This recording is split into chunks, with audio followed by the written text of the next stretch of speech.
warahmatullahi wabarakatuh.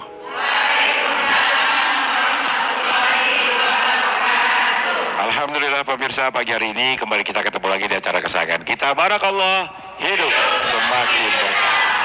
Amin. Pagi ini bersama dengan Abah Subki kita akan membahas tema tentang dunia tidak berpihak, ilmu hitam bertindak. Dari Masjid Rasyidah Al-Bughuri di Cinangneng, dua majelis taklim sudah hadir di sini. Yang pertama adalah Majelis Taklim Al-Musri Babakan Cinangneng.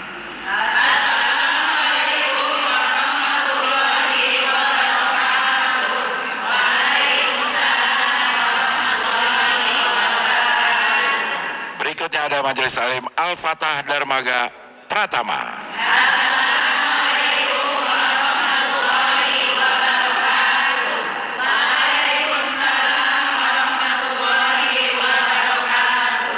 Ya, walaupun saya lihat ini muka-mukanya udah pada nafsu pengen nanya semua, tapi sabar, saya pengen nanya duluan nih ke Abah. Kemarin itu saya sempat nonton di salah satu podcast, Bah. Ada mantan dukun dia nih, yang ternyata dia mempelajari ilmu hitam itu karena dulu katanya pernah dendam sama ibunya, sama keluarganya, sama teman-temannya, karena dia dulu pernah dibully katanya. Intinya kalau dia udah punya dendam dengan orang, dia selalu menggunakan ilmu itu. Pokoknya dendam pakai ilmu hitam. Kenapa ya, Pak? Ada orang yang sampai segitunya mempelajari ilmu hitam, padahal pasti dalam dia udah tahu juga bahwa dalam ajaran agama itu nggak diperbolehkan. Ya baik, bismillah, alhamdulillah, wassalatu wassalamu ala sayyidina rasulillah, amma ba'du. Udah Abdel, ibu-ibu yang ada di Masjid Rasyidah Al-Bughuri, dan juga para pemirsa dimanapun Anda berada. Ya memang kalau kita melihat kasus yang tadi diceritakan oleh Uda Abdel tentang orang yang ya gampang sekali kecewa, putus asa, itu sebetulnya diawali dari hati.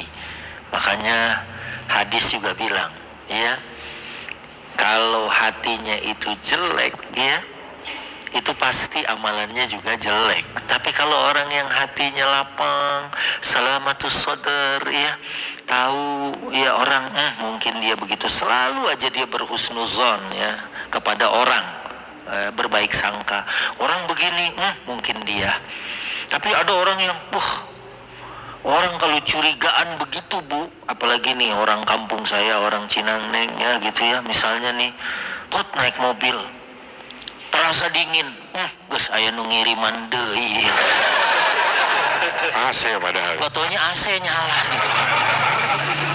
Ya kan? Nah, ya tapi walaupun di sini sih aman ya, alhamdulillah. Ya mungkin itu berawal dari hasad, dari iri, ya, dari dengki, ya, atas pencapaian orang atau kecewa sama seseorang. Padahal kalau dia tahu, ya mungkin saya dibully karena kekurangan saya, ya dia kalau lihat, ya kita kalau diejek orang kan pahala orang itu bisa kita ambil gitu, dia biarin aja ya. Tapi ada orang yang kemudian sampai belajar dan menggunakannya, padahal sihir ini, ya, karena yang dipakai kan pasti sihir ya. Itu termasuk yang disebut oleh Nabi sebagai sab'ul mubiqat, 7 yang menghancurkan amal. Baru dari Rexona. Selain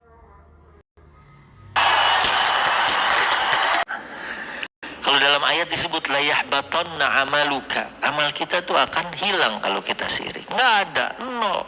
Malahan dosa-dosa yang lain bisa diampuni, cuman dosa itu doang yang kagak. Innallaha la yaghfiru yushraka bihi wa yaghfiru ma duna dzalika liman yasha. Ya, Allah nggak memaafkan, nggak mengampuni dosa syirik itu, ya, karena itu adalah merupakan satu perbuatan setan, dan melakukannya itu sebetulnya perbuatan kufur. Dia harus tobat itu. Surat Al-Baqarah ayat 102. Wa ma kafara Sulaiman walakinna syayatina kafaru yu'allimuna an-nasa as-sihr. Ya, bukan Nabi Sulaiman yang kufur, yang kafir bukan Nabi Sulaiman, walakinna syayatina kafaru, akan tetapi setan dan para pengikutnya lah yang kufur. Kenapa? Yu'allimunan nas as-sihr, mengajarkan atau belajar ilmu sihir. Maka ya kalau misalnya kita menggunakan cara-cara yang diridhoi Allah, doa aja. Ya doa, dengan doa-doa yang baik, mudah-mudahan kebaikan itu akan kembali kepada kita. Bagusnya di podcast itu dia sudah taubat ya, artinya Iya, sudah mantan berhenti. ya. Kalau udah mantan kan sudah selesai. Ya Bu ya. Halo? Kayaknya meresapi. Iya, kayak mukanya muka khusyuk semua. Kalau Idul Adha memang orang banyak yang meresapi. Iya, sapi diperes Iya, ya. kan? Oke, baik. Supaya pada nggak ngantuk, giliran ibu-ibu nanya deh. Siapa yang mau nanya, Bu? Siapa yang mau saya? Ada ya. Oke, dari Al Muslih dulu boleh silakan. Assalamualaikum warahmatullahi wabarakatuh. Waalaikumsalam warahmatullahi wabarakatuh. Nama saya Ibu Neneng dari Majelis Taklim Al Muslih. Oke, Bu Neneng. Saya mau bertanya Abah, Ya. bagaimana agama memandang orang yang menukar kemanusiaannya dengan ambisi duniawi? Oke, Masya Allah. Luar biasa. Luar biasa, Bu. Ibunya aja sampai bergetar nanyanya. Ya, kalau bahasa Inggrisnya mending adeg-deg katanya. Karena ini lagi tema tentang ilmu hitam, saya pikir ibu punya ilmu hitam. Karena begitu lupa, ibu melihat begini. Apakah di situ ada layarnya bisa sihir? Ternyata Apa? ditulis ya. Apakah di situ ada mandra? Mantra. Oh, mantra. Ya, ya, ya. Ya, jadi ambisi ya memang berawal dari situ. Kalau positif, oh dia punya mobil, saya pengen punya juga. Tapi dia bekerja keras. Ada Bu, sahabatnya teman SMP saya, mau berangkat haji pakai yang ONH plus. Itu kan hampir 500 juta Bu. Ya, dia itu kerja di pabrik, kalau ditawarin lemburan dia ambil. Terus di rumahnya kadang-kadang ada waktu kosong dia ngegoreng bawang, ngegoreng kacang, ditaruh di media sosialnya. Guys, ini harganya 50.000 ya per toples. Akhirnya teman-teman satu pabrik pesan kan lumayan gitu, teman-teman kerja. Jadi kalau dia pengen seperti wah enak ya fulan begini-begini, orang lihat enak tuh nggak tahu capeknya, padahal kan orang juga merintis sesuatu itu nggak ujug-ujug. Tahu ujug-ujug Bu? Nah ini kalau orang sini tahu, mungkin kalau orang dari Papua naon eta teh ujug-ujug. What is the meaning of ujug-ujug ya? Nah tiba-tiba dia begitu. Memang mungkin ada yang seperti itu. Apalagi ada orang yang tampangnya suka curigaan aja. Dia mah ini pasti dari mbah itu. Padahal bener. Ya dia pengen mie ayam kan, kebetulan yang dagang si mbah gitu kan. Wah minta mah 2 mangkok katanya beres gitu kan. Nah kalau ambisinya, keinginan ya kayak oh dia begini-begini, ditempuh dengan cara yang halal, ya silakan. Tapi yang nggak boleh kan ditempuh dengan cara yang tidak diperkenankan. Itu pasti dari hasad. Karena hasad itu kan ya tamanna zawalan ni'mah. Yang namanya hasad itu menginginkan nikmat itu hilang dari orang. Oh dia punya mobil, pokoknya gimana supaya mobil itu hancur. Kalau ada orang kan, saya pengen juga punya kayak gitu.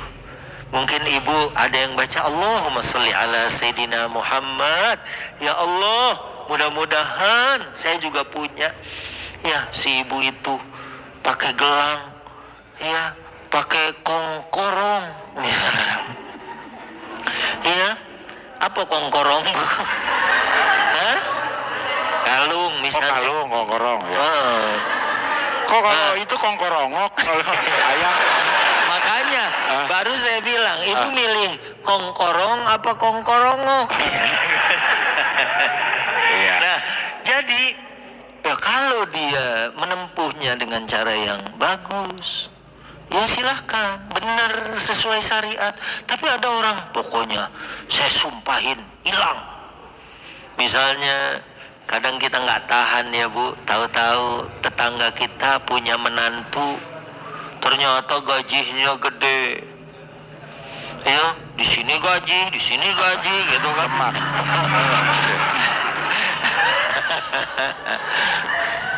Kalau dia bilang mudah-mudahan anak saya juga bisa, ya, itu kan boleh. Tapi biarin, ya, biar tikat cebur misalnya kan, di Kali Cinangneng misalnya, itu namanya hasad. Itu yang nggak boleh.